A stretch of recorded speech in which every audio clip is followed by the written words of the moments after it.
Hello, children. How are you all? I hope you all are hale and hearty. You all are fit and fine. As you all know, my name is Tanya Sharma. I teach you economics, geography, and political science in simplistic form. And I welcome you all to the Umang batch of class 8. So let's start our chapter. Today there is no animation. Let's start with thinking, जैसे हम हमेशा करते हैं. इससे पहले वाला chapter हमने किया जुडिशरी, जहाँ हमने पढ़ा कि ऑफ कोर्स कोर्ट्स ही ऐसी चीज है, कोर्ट्स ही ऐसी जगह है, एक ऐसा प्लेटफॉर्म है जहाँ पे हमारे डिस्प्यूट सॉर्ट हो सकते हैं. बट उसके अलावा भी कोर्ट्स हमको बहुत सारी अदर चीजें भी प्रोवाइड करते हैं. और बहुत सारे बच्चे कहते हैं मैम आवाज नहीं आ रही, but it was not because of mic, it was not because of cheap mic. कुछ बच्चे बोल रहे थे it was because of my voice. Now I am totally fine. Alright, so हमें imagine करना है कि हमें इतना तो समझ आ गया कोर्ट्स क्या करते हैं, डिस्प्यूट सॉर्ट करते हैं. बट कोर्ट्स डिस्प्यूट सॉर्ट कैसे करते हैं, how, that we will understand in the chapter understanding criminal justice system. वो पूरा सिस्टम क्या है, कितने लोग लगते हैं एक केस को सॉल्व करने में, कितने लोग लगते हैं या कितने ज़्यादा पीपल इन्वॉल्व होते हैं हम जब केस सॉर्ट करते हैं, जुडिशरी की बात करते हैं, वो किस तरीके से होता है. ठीक है, तो एक एग्जांपल ले लेते हैं. फॉर एग्जांपल आपकी बुक में भी एग्जांपल से स्टार्ट ही होता है. सो एग्जांपल ले लेते हैं. फॉर एग्जांपल कोई किसी के घर में फॉर एग्जाम्पल XYZ, ठीक है, उसके घर में चोरी हुई है. तो वो जिसके घर में चोरी हुई है XYZ जिसको हम बोल रहे हैं, वो इल्जाम लगाते हैं अपनी मेड पर. वो कहते हैं कि देखो इसने हमारा चुरा लिया है कोई गोल्ड की नेकलेस. ठीक है, अब वो बोलते हैं कि हमें एविडेंस देखना है, तो लेट्स चेक योर बैग. हम तुम्हारे बैग में जाके चेक करते हैं कि तुमने क्या चुराया है. और जब उसके बैग में खोल के देखते हो, देखते हैं कि चेन तो नहीं मिली, बट उसकी जगह पे मिल जाते हैं पैसे. अब वो जब पैसे मिल जाते हैं, वो प्रॉपर एक्साइडर जो होते हैं उनको यकीन हो जाता है कि चोरी इसने की है. और चोरी करते करते क्या किया उन्होंने, चोरी करने के बाद उनके ऑफ कोर्स चोरी करने के बाद वो चेन जो थी गोल्ड की वो बेच दी, और जो पैसे रखे हुए हैं वो उन्होंने अपने बैग में रख लिए.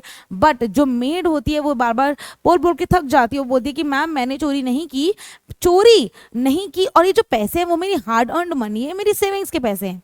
तो ये करते करते सबसे पहले वो गए पुलिस के पास. हम पुलिस के पास कितनी जल्दी जाते हैं और पुलिस से भी डरते हैं, है ना. मास्क नहीं वाला, पुलिस खड़ी है, मास्क पहन लो, राइट. तो ऐसे ही वहां पे उन्होंने क्या किया, पुलिस के पास कंप्लेंट दर्ज करवाई.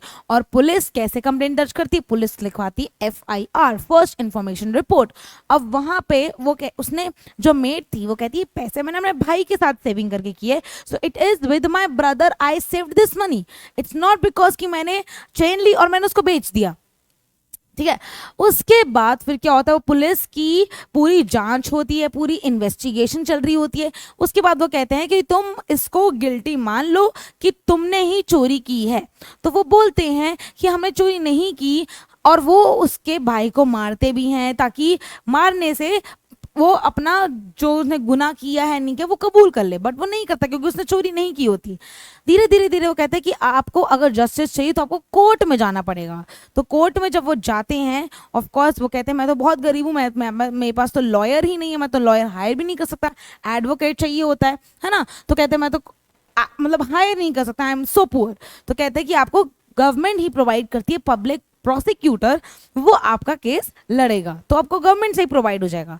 फिर जब वो रखते हैं तब तक क्या होता है, जो मेड होती है एक्चुअली में उसको पुलिस स्टेशन में ही बिहाइंड द बार्स रखते हैं. क्योंकि असली में तो क्योंकि पुलिस क्या करती है, वो सिर्फ इन्वेस्टिगेट करती है, वो आपको ये नहीं बताएगी कि तुम सही हो या तुम गलत हो, राइट. वो बताता है हमारा कोर्ट का सिस्टम, जस्टिस, है ना, जुडिशरी वहीं से मिलता है.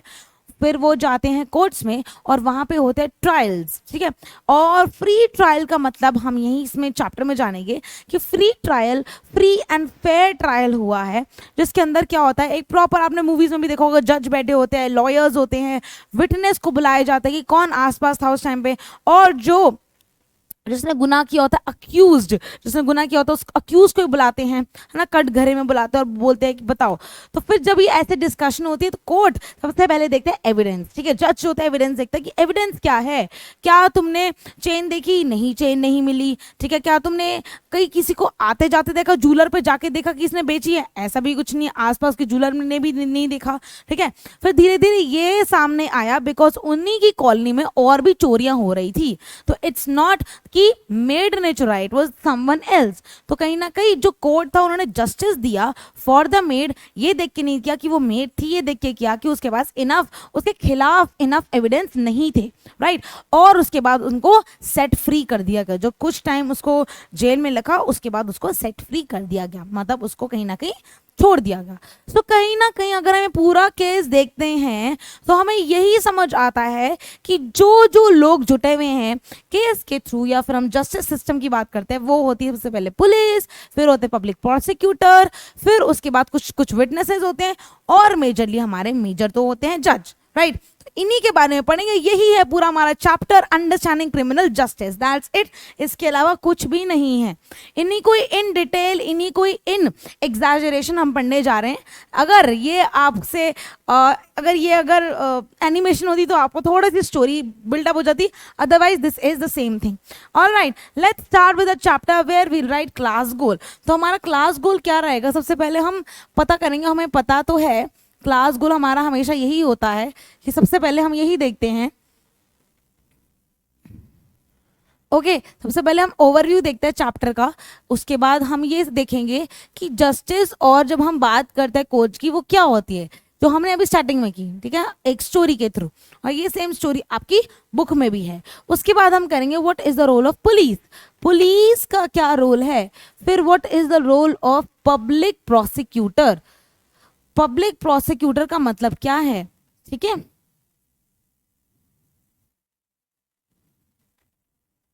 पब्लिक प्रोसिक्यूटर का मतलब क्या है। उसके बाद हम करेंगे, ठीक है, what is the role of the जज, जज का क्या रोल है, दैट्स इट, यही है पूरे चैप्टर में। And it's a small chapter, कुछ ज्यादा बड़ा नहीं है, बहुत सारे बच्चों के पेपर में नहीं भी आ रहा, तो इसलिए हम सिर्फ इसको ओवरव्यू ऊपर ऊपर पढ़ेंगे। बहुत सारे बच्चों के पेपर में आ रहे हैं मार्जिनलाइजेशन, जो मैंने पढ़ा था। So next don't you don't have like to wait like so many days, you don't have to wait for so many days. Next इसके बाद आपका मार्जिनलाइजेशन ही चैप्टर है, बहुत डिटेल में पढ़ेंगे और बहुत सुंदर तरीके से पढ़ेंगे, ठीक है। तो सबसे पहले हमें पता है कोर्ट्स टेक डिसीजन, जब भी हम कोर्ट्स की बात करते हैं, कोर्ट से हमें याद आता है जुडिशरी, ठीक है, जुडिशियल रिव्यू। जब हम कोर्ट्स की बात करते हैं मोटा मोटा, जब भी हम जुडिशरी बोलते हैं, ठीक है, वो डिसीजंस लेते हैं on a very large number of issues, ठीक है, बहुत सारे नंबर ऑफ इश्यूज, और इन्हीं इश्यूज को हम केसेस भी बोल सकते हैं, राइट। तो ये हमें ऑलरेडी पता है, लेकिन अगर हमने अपना फॉर एग्जाम्पल पढ़ा भी, तो हमें यही नज़र में आया, ठीक है, यही समझ में आया कि सबसे पहले कोई क्राइम होता है, राइट, सबसे पहले कोई क्राइम होता है, और क्राइम होने के बाद क्राइम हो सकता है, और जो क्राइम होता है ना बेटा, ये सिर्फ ऐसा नहीं है कि किसी इंसान के साथ, ऑफकोर्स किसी इंसान के साथ तो होता ही है, बट ये मोरालिटी में भी रॉन्ग होता है, in moral sense also it is wrong, ठीक है। So first what is this picture depicting, कि अगर कोई क्राइम होता है, ठीक है, crime of course is morally wrong, ठीक है, morally wrong for the individual, individual के तो रॉन्ग है ही individual, but it is wrong for the entire society, ठीक है। तो ऐसा कोई केस, ऐसा कोई क्राइम आपको याद आता है जो सोसाइटी के लिए क्या, जो मॉरली एथिकली रॉन्ग है, just write it down here in the comment section. I just want to know कि are you aware of the big cases, criminal cases, and which are morally wrong, not for the individual, not only for the individual but for the entire society. So comment section में जरूर लिखना बेटा, अभी लिखो, alright। फिर of course जब कोई चीज गलत होती है तो हमारे रेस्क्यू में कौन आता है, पुलिस। हम हमेशा पुलिस से डरते हैं ना, पुलिस आ जाएगी है ना, वो हमें जेल में डाल देगी, ये हमारे दिमाग में रहता है पुलिस, तो हम बहुत ज्यादा फियर करते हैं पुलिस से, और हम बहुत ज्यादा बोलते हैं ऐसा कुछ गलत होगा तो पुलिस आ जाएगी, है ना, तो ये चीज है पुलिस। उसके बाद जो एक्चुअली में जस्टिस होता है कि वेदर, क्योंकि ये बता नहीं पाते, police would not be able to tell you कि यू आर राइट और यू आर रॉन्ग। पुलिस आपको पकड़ के उस टाइम बस एक कहते ना कि you have done something wrong, आपको पकड़ के उस चीज को कहते ना कि ऑन पेपर्स डाल देगी that something has been wrong here. उसके बाद जो एक्चुअल जस्टिस की बात आती है, ठीक है, कि सही और गलत का फासला बताना, what is right on what is wrong, ठीक है, राइट क्या है और रॉन्ग क्या है वो बताते हैं हमारे, राइट क्या है रॉन्ग क्या है वो हमारे बताते हैं जज, ठीक है, कौन बताता है, जज बताते हैं। ऑलराइट। उसके बाद जूरी ट्रायल्स होते हैं, फ्री ट्रायल्स होते हैं, जिसकी हम बात करें कि यहाँ पे होता है सच का सामना, यहाँ पे फ्री ट्रायल्स दिए जाते हैं, फ्री एंड फेयर। फ्री मतलब ऑफ कोर्स फ्री होते हैं, फेयर मतलब सच्चाई की जीत होती है। फेयर ट्रायल्स होते हैं जहाँ पे ऐसे भी नहीं कि एक ही बारी में आपने ट्रायल लिया तो आपको जस्टिस मिल गया, इसको भी बहुत टाइम लग जाता है, इसको भी जो केसेस हैं पेंडिंग हो जाते हैं बहुत सारे अलग अलग रीजन से।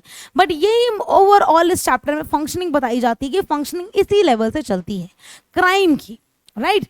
चलिए, सो नाउ ऑफ कोर्स 3 बंदे हमें पता लग गए, वी हैव द पुलिस, ठीक है, वी हैव द पुलिस, ठीक है, then we have the public prosecutor, जो हमने इस चैप्टर में भी कहीं ना कहीं पढ़ा है, public prosecutor. Then we have of course जज और जज। तो बस अब हम इनके थोड़े बहुत रोल समझ लेंगे, हम थोड़ी बहुत इनकी फंक्शनिंग समझ लेंगे, ठीक है, हम थोड़ा बहुत रोल समझ लेंगे, थोड़ी फंक्शनिंग समझ लेंगे कि एक पर्टिकुलर बंदा केस के बाद क्या क्या और करता है, राइट। चलो, तो सबसे पहले बात आती है पुलिस की। What is the role of police? यहाँ पे हम जानेंगे कि पुलिस का एक्चुअली में रोल क्या है। हम पुलिस को कॉप्स भी बोलते हैं, हम पुलिस से डरते भी हैं। So what exactly is the role of police? Police करती क्या है, राइट। So let's see.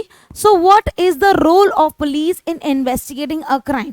ठीक है, जब भी हम क्राइम की बात सुनते हैं सबसे पहले, ठीक है, सबसे पहले जो फर्स्ट बंदा होता है जिसको हम अप्रोच कर सकते हैं दैट इज पुलिस। तो सबसे पहले व्हाट इज क्राइम? क्राइम का पहला बंदा हम किसको अप्रोच कर सकते हैं?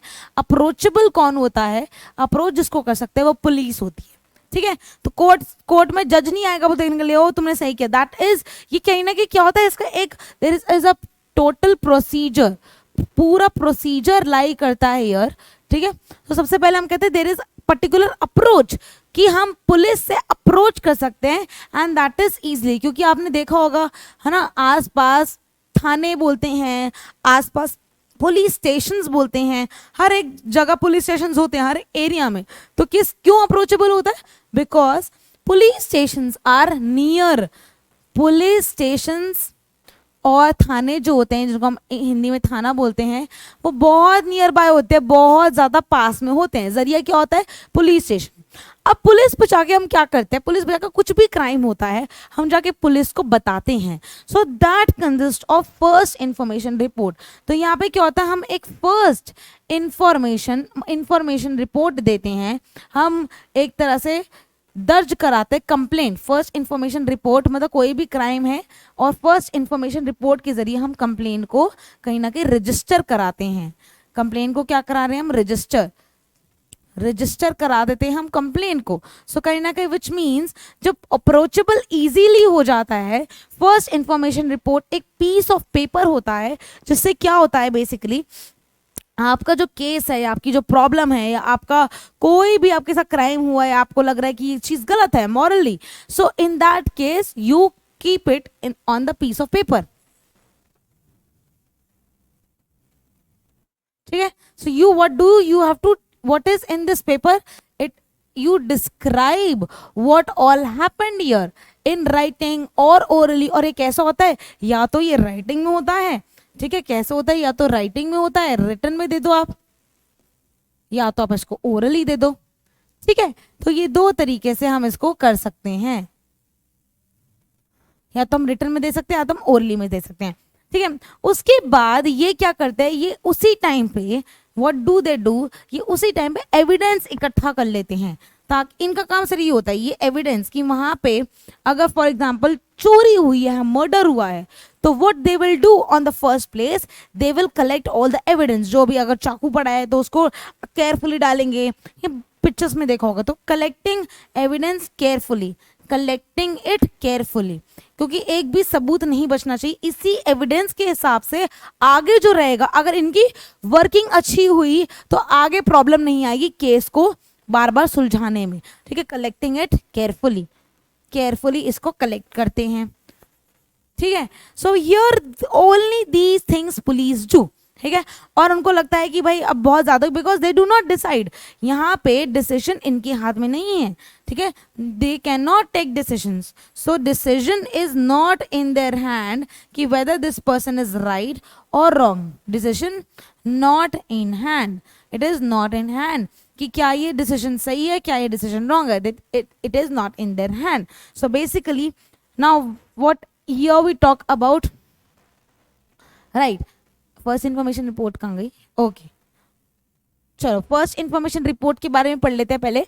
सो फर्स्ट इंफॉर्मेशन रिपोर्ट जो अभी हम बात कर रहे थे उसको हम एक और नाम से जानते हैं जिसको हम बोलते हैं FIR. FIR दर्ज करवानी है, गुम गया है मेरा स्कूटर, गुम गया, FIR दर्ज करानी है. सो FIR is first information report. और फर्स्ट आप किसको इन्फॉर्म करोगे, फर्स्ट आप किसको इन्फॉर्म करोगे, ठीक है, और फर्स्ट इन्फॉर्म करते आप उसकी रिपोर्ट दर्ज कराओगे, ठीक है. तो it is with the registration of an FIR, तो अब उसकी रजिस्ट्रेशन कराओगे, the police can begin their investigation.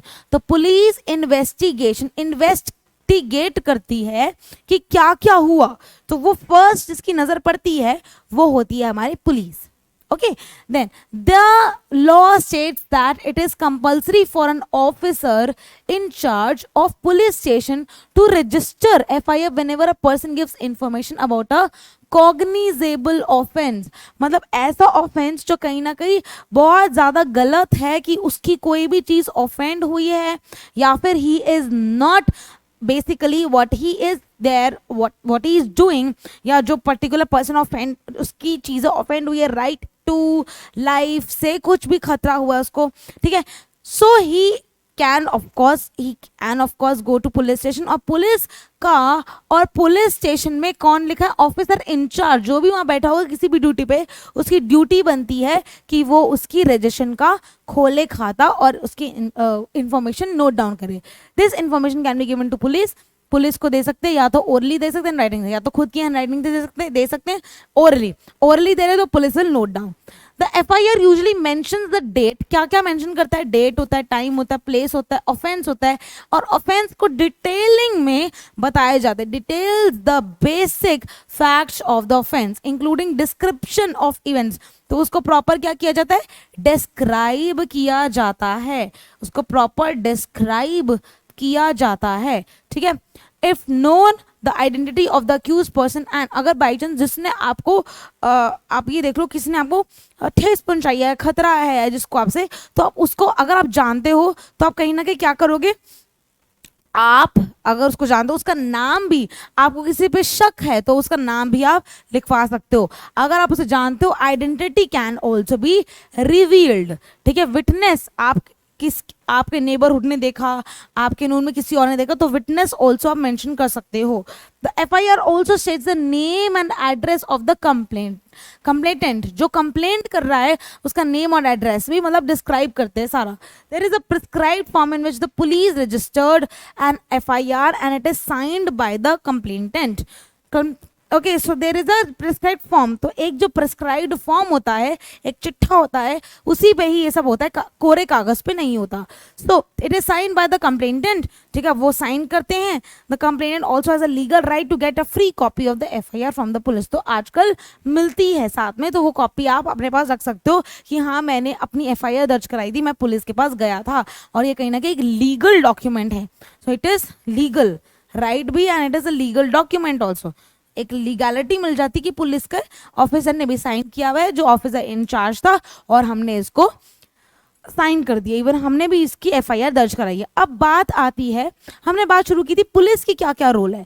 अब पुलिस जब इन्वेस्टिगेट करती है, एक और रोल आता है पुलिस का एविडेंस के साथ साथ बहुत बड़ा, ऑफ इन्वेस्टिगेशन, ठीक है. जब पुलिस इन्वेस्टिगेट करती है, इन्वेस्टिगेशन करती है, ऑफ कोर्स क्यों करती है इन्वेस्टिगेट, ताकि आगे की वर्किंग क्लियर रहे. और दूसरी बात है वो एक और चीज को लेती है साथ में, that is evidences. Evidence collect करती है, ये हमने पहले भी लिखा था. तो यहाँ पे वो जब इन्वेस्टिगेशन करती है, एविडेंस को कलेक्ट करती है, तो बहुत ही केयरफुल मैनर से करती है, ठीक है. एविडेंस को कलेक्ट करती है, बहुत ही केयरफुल मैनर से करती है. बट कुछ चीजें होती है जो पुलिस को भी ध्यान रखनी पड़ती है. According to constitution there are certain things, ठीक है. According to constitution and according to article 20 22, ठीक है, 22, 20, yes, article 22 of the constitution prescribes all these things. So according to constitution, ठीक है, there are certain things that police need to take care of. तो police को कुछ चीजों का ध्यान रखना पड़ता है. पुलिस को क्या करना होता है, ठीक है, take care of certain things. क्या क्या टेक केयर करना होता है, take care of certain things. और ऐसा भी नहीं कि वो उनको लग रहा है कि यहाँ पे हादसा हुआ है तो वो भाई उठा के उसको मार रहे हैं, पीट रहे हैं, गोली मार देंगे, ठीक है, ऐसा भी नहीं है. सो सर्टेन थिंग्स क्या होती हैं, we will see here.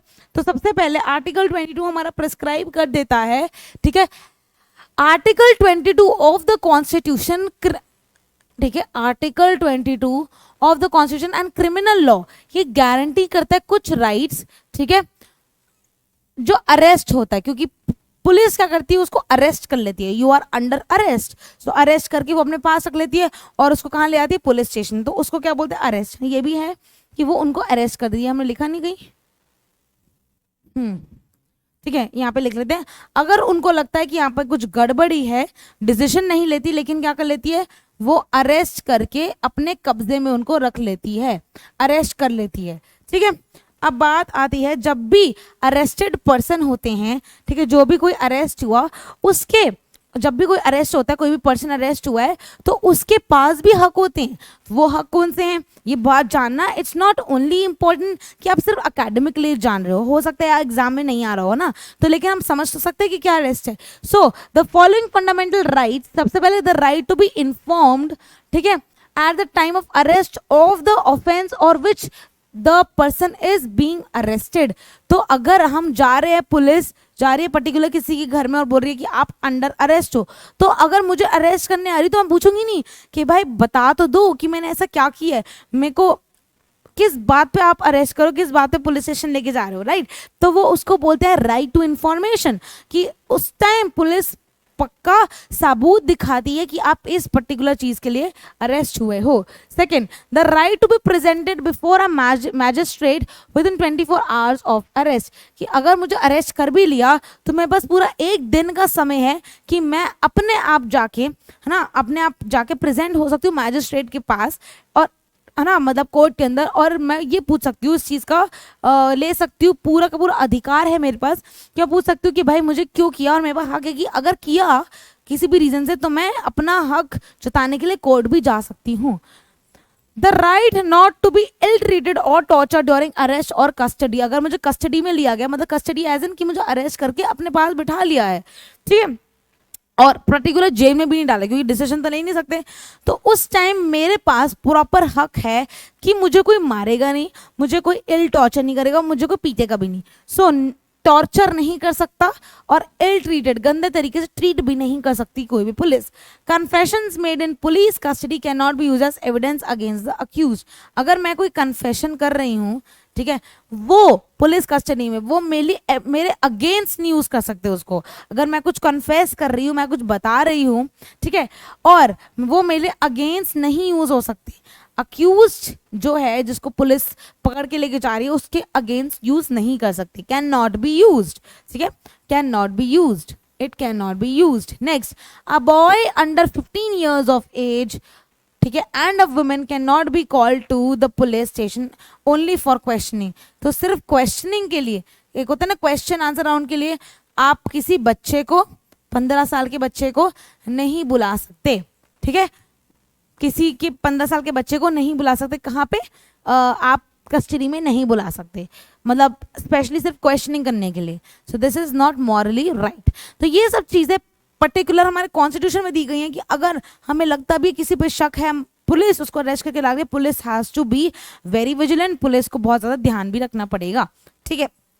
All right, let's see the next one. हमने पुलिस कर ली, फर्स्ट इंफॉर्मेशन हमें पता लग गया,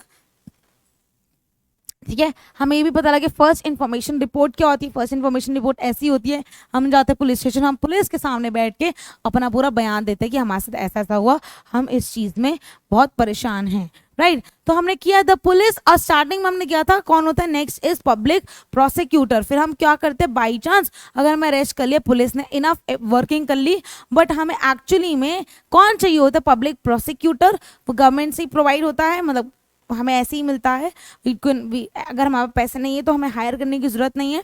सो इन दैट केस कहीं ना कहीं वो हमें मिलता है और वो हमारा हित में बात करता है. So what is the role of the prosecutor? Let's see. Public prosecutor के क्या रोल होता है? सबसे पहले इससे एक और बात याद आती है. इससे पहले हमने एक और चैप्टर किया था जुडिशरी वाला, right? So do you remember this case? Do you remember the case state versus Laxman Kumar and others, जहां पे हमने बात की थी एक विमेन की, ठीक है? यहाँ पे हमने विमेन की बात की थी. वुमेन के साथ बहुत गलत हुआ था, उसको जला दिया गया था, राइट? फ्लेम्स के अंदर उसको जला दिया गया था. कौन कौन से लोगों को साथ में?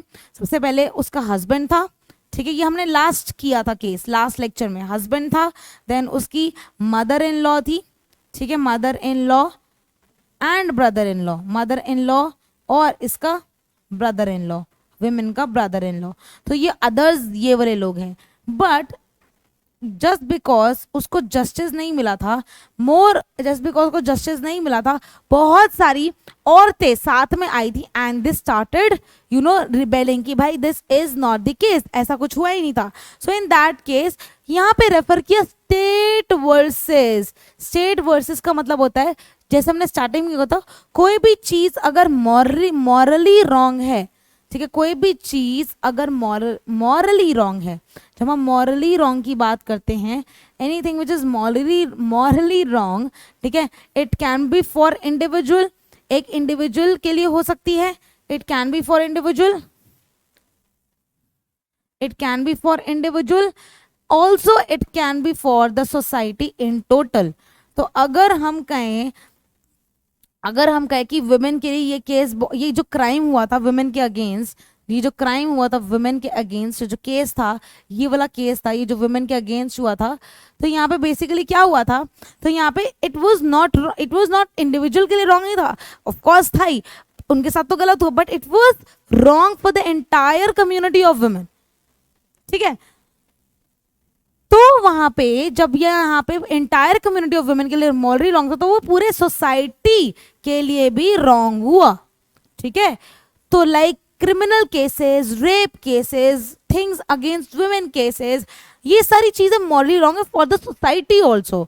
तो यहाँ पे स्टेट क्यों बोला गया? क्योंकि यहाँ पे पब्लिक प्रोसिक्यूटर ने स्पेशली लड़ा था for the entire community of women, right? तो यहाँ पे तो इसलिए आ जाता है स्टेट, इसलिए हम क्या बोलते हैं? State, not a particular women, ठीक है? तो in court it is the public prosecutor who represent the interest of the state. तो कहीं ना कहीं पब्लिक प्रोसिक्यूटर क्या करता है? वो स्टेट के इंटरेस्ट के ऊपर लड़ता है, जो एंटायर स्टेट के बिहाफ पे लड़ रहा हो, ठीक है? वो रिप्रेजेंट करता है पूरे स्टेट को. कौन? Public prosecutor. Represent, public prosecutor पूरे स्टेट के इंटरेस्ट के ऊपर लड़ता है. जैसे कि अब वुमेन के लिए गलत हुआ था, तो that was interest of the entire state, ठीक है? Next, the role of the prosecutor begins once the police has conducted the investigation. जब पुलिस का रोल खत्म हो जाता है, चार्जशीट फाइल कर ली, ठीक है? यहाँ पर जब एफआईआर हुई, उसके बाद एक चार्जशीट फाइल हो जाती है, मतलब ये केस तो कोर्ट में जाने वाला है. तो दैट इज अ प्रोसीजर कि पुलिस ने, ये बहुत ही इंटरेस्टिंग सा लग रहा है ना, मतलब ऐसा नहीं है कि ये सिर्फ हम पढ़ाई करें, तो दिस इज मतलब होता है, this is reality. So for example FIR होगी, अब लग रहा है कि भाई ये चीज पुलिस तो सॉर्ट कर ही नहीं पाएगी, तो हमें इसको आगे लेके जाना है, तो चार्जशीट फाइल होती है, एक चार्जशीट, ये चार्जेस लगे होते हैं उसके ऊपर, ठीक है? और वो कहीं ना कहीं प्रोसीडिंग होती है कि हम कोर्ट में जाने वाले हैं. इन द कोर्ट ही और she has no role to play in the investigation. सो कहीं ना कहीं पुलिस का, प्रोसिक्यूटर का कोई भी रोल नहीं है जब भी हम इन्वेस्टिगेशन की बात करते हैं. इन्वेस्टिगेशन सारा कौन करता है? पुलिस. इन्वेस्टिगेशन सारी होती है पुलिस से, बट उसके बाद जो प्रोसिक्यूटर होता है must conduct the prosecution on behalf of the state. तो जो प्रोसिक्यूटर होता है वो कहीं ना कहीं स्टेट के बिहाफ पे इस चीज को लड़ता है, ठीक है? ये कोई प्राइवेट एडवोकेटर लॉयर नहीं होते, ये पब्लिक प्रोसिक्यूटर होते हैं, विच दे represent the state and they conduct the prosecution. जो prosecution होता है वो state के बिहाफ पे लड़ाई करते हैं, and of course it is for the justice. As an officer of the court, it is his or her duty to act impartially. तो ये कहीं ना कहीं इम्पार्शियल होके, पार्शियलिटी को साइड पर रख के, अपना व्यू को अलग रख के, दे एक्चुअली दे, ठीक है, दे कहीं ना कहीं fight for justice, what is morally right, they work for that, what is morally right, ठीक है, मॉरली राइट क्या है उसी के लिए ही ये लड़ते हैं, ठीक है। Then and present the full and material facts, जो भी सच्चाई है वो भी पूरा का पूरा कोर्ट में साबित करते हैं, लाइक दिस, इस पिक्चर में आपको लग रहा होगा ऐसे, विटनेसेस, और क्या क्या होता है, facts, witnesses, evidence before the court to enable the court to decide the case. तो जज के आगे सब पेश करते हैं, एविडेंसेस होते हैं, क्या क्या वहां पे मौके पे मिला, है ना, इन्वेस्टिगेशंस होती हैं, विटनेस होते हैं, किसी ने देखा, राइट, तो ठीक है, ये सारी चीज होती है। मटेरियल फैक्ट्स, जो मटेरियल दिखने में लगता है, कंटेंट जो होता है वो सब ये पेश करते हैं पब्लिक प्रोसिक्यूटर, ठीक है। चलिए नेक्स्ट होता है द रोल ऑफ जज, ठीक है, यहाँ पे हमने क्या कर लिया, this is the last one, ठीक है, ये खत्म हो जाता हमारा यहाँ पे lecture. Wait okay, where is that slide, ठीक है, तो हमें इसमें यही पढ़ना है, हमने पुलिस का समझ लिया, पुलिस की इन्वेस्टिगेशन खत्म होती है तो हम जाते हैं पब्लिक प्रोसिक्यूटर पे। पब्लिक प्रोसिक्यूटर बिल्कुल भी बायस नहीं होते and he has two of course give the justice, ठीक है, और ये कहीं ना कहीं पेश करते हैं एंड ही और शी रिप्रेजेंट्स द स्टेट को रिप्रेजेंट करते हैं। उसके बाद आता है द रोल ऑफ जज। अब जज क्या करते हैं, behalf, on the behalf of course the entire entire country, he has to be very he has to be very unbiased, he cannot be biased towards one thing। और इनको जो जज ऑफ, इनको जज क्यों बोला गया, because he or she decides what is right and what is wrong, so he is the person or she is the person who decides what is wrong and what is right, ठीक है। चलो next पे आते हैं हम, the जज पढ़ते हैं, and with this we will complete our With this, we will complete our lecture. So the judges is like an umpire in the game and conduct the trial impartially and in an open court। ऐसा नहीं है कि ये चार कमरों बंद में हो रहा है, ओपनली होता है, सबके सामने होता है, ये छुप छुप के नहीं होता। सबसे पहले जैसे कि गेम के अंदर अंपायर होता है, वो डिसाइड करता है कि चौका हुआ है, सिक्स है, क्या है, राइट। सो ऐसे ही जज बताते हैं what is right, what is wrong, इसको गिल्टी होना चाहिए, कि इसको पनिशमेंट क्या मिलनी चाहिए, इसका क्या करना चाहिए, या फिर इसको सेट फ्री कर देना चाहिए। That is the person who decides and उस पर्सन को बोलते हैं हम जज, ठीक है। और वो इम्पार्शियल होता है, किसी के लिए पार्शियलिटी नहीं कर सकते, किसी के लिए बायसनेस नहीं दिखा सकते, ठीक है।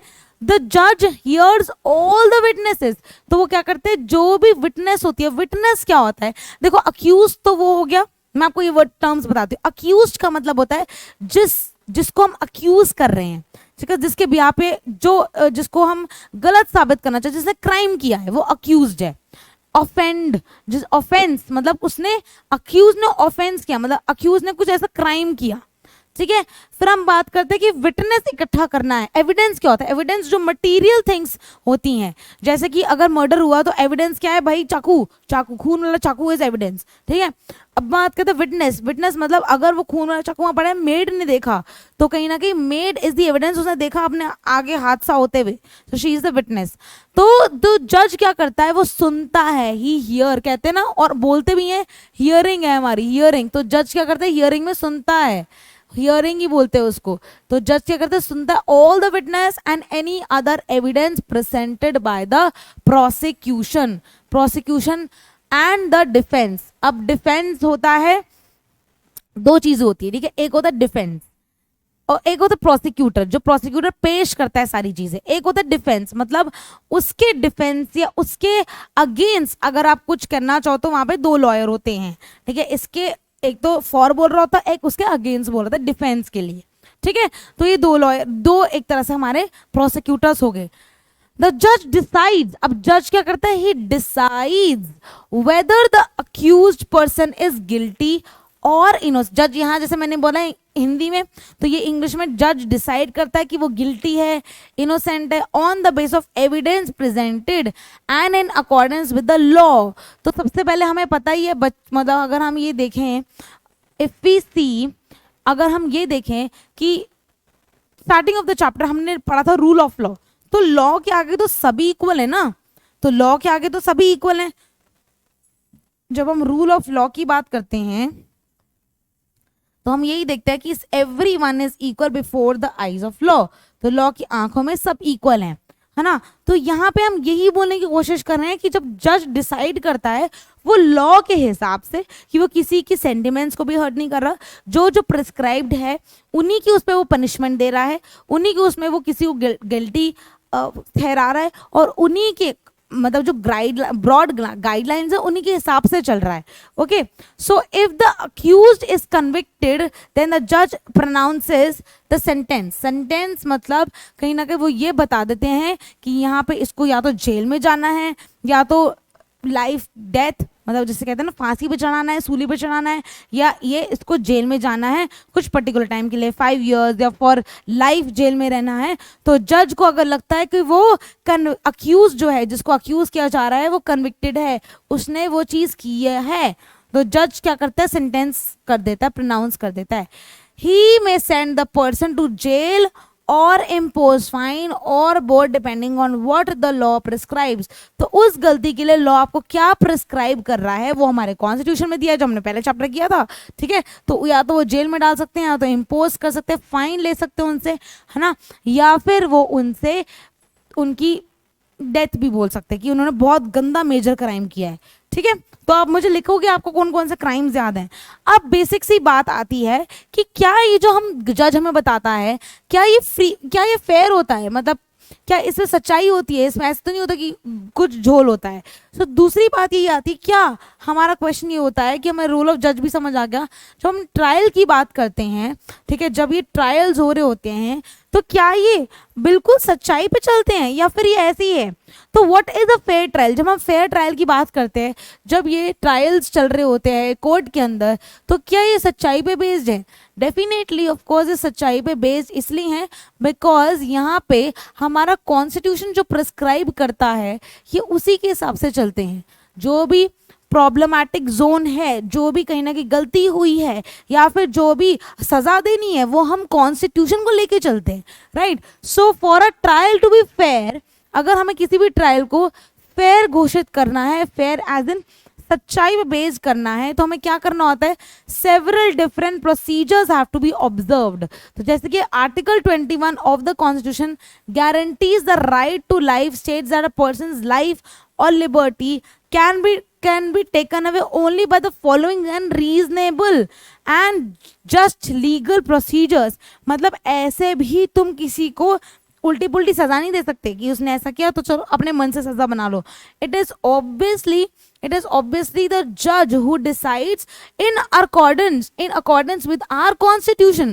तो हमारे कॉन्स्टिट्यूशन में जो जो लेड है, प्रिस्क्राइब्ड है, उसी के हिसाब से हम सजा देते हैं, अपने मर्जी से कोर्ट सजा नहीं देता। सो दैट इज कि पर्सन की लाइफ की बात है या उसके फ्रीडम की बात है, क्योंकि देखो जेल में जाता तो फ्रीडम तो हिंडर होती है ना, जेल में है कुछ खा नहीं सकते, वो करते थे ना बच्चों मैंने, जेल की रोटी खानी पड़ेगी, जेल का पानी पीना पड़ेगा, अब तो जेल में आना पड़ेगा। That is something of course, and jail is not easy. So वहाँ पे again there is no luxury, there is no proper food जो आप खाते हो यहाँ पे, तो इट्स अगेन लिबर्टी तो हिंडर हो रही है। So can be taken away only by following reasonable and just legal procedures. अगर प्रोसीजर आपका कॉन्स्टिट्यूशन कह रहा है तभी वो कहीं ना कहीं उसके अंदर लेट डाउन है, तभी वो उसको सजा दे सकते हैं, otherwise this is not the case. So a fair trial ensures, अगर एक सच्चा ट्रायल है, एक बिल्कुल सच्चाई पे बेस्ड है, वो इंश्योर करेगा article 22 that article 21 of the constitution is upheld, कि आर्टिकल जो 21 के अंदर चीजें लिखी गई हैं वो कहीं ना कहीं हिंडर ना हो, उसकी अकॉर्डेंस में चले और हमारे कॉन्स्टिट्यूशन के अकॉर्डेंस में सारी चीजें चले। और दूसरी बात तो यह कि जज एक, अब सोचो कि मैम जज को कैसे पता, जज थोड़ी था वहां पे, तो यही तो प्रोसीजर है। तो दिस इज द प्रोसीजर कि पुलिस अपना काम अच्छे से करे, ठीक है। पुलिस अगर वहां पे जज नहीं था तो पुलिस का काम ये होता है इन्वेस्टिगेशन। मैंने स्टार्टिंग में पुलिस को इतना अच्छा से एक्सप्लेन क्यों किया था, क्योंकि मेन काम पुलिस का होता है, ठीक है, मेजर, क्योंकि स्टार्टिंग वहां से होती है, अप्रोच कर सकते हैं easily, then first information, evidence, ठीक है, अरेस्ट करना, ये सब पुलिस के हाथ में। अगर पुलिस अपनी वर्किंग अच्छी कर लेगी, ठीक है, अगर पुलिस अपनी वर्किंग अच्छी कर लेगी तो पब्लिक प्रोसिक्यूटर के पास जो चीजें जाएंगी वो कहीं ना कहीं फिल्टर होके नहीं जाएंगी, पब्लिक प्रोसिक्यूटर जो होता है वो भी उस चीज को अच्छे से सुन के आगे प्रेजेंट करेगा, ठीक है। इसीलिए जो उसका रिजल्ट है, जो जज है, वो भी उसका प्रोसीजर सुन के बहुत अच्छा निष्कर्ष निकाल पाएगा। So this is the zone where, क्या अगर हम कहेंगे जज कैसे डिसाइड कर लेते हैं, बिकॉज जज के जो नीचे लोग हैं, है ना, जज के जो नीचे लोग हैं वो अच्छे से उसको, उस चीज को निभा के जज के सामने पेश करेंगे कि ये केस था। अगर उल्टे पुल्टे इन्वेस्टिगेशन हो रही होगी तो उल्टे पुल्टे चीजें सामने आएंगी जज के। So it's of course the police and the public prosecutor how they are doing. So it is significant means it is important that the judge decides the matter, it's S,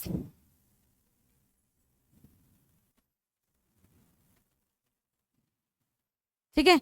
it is significant, the judge decides, यहाँ पे लिखेंगे decides, okay।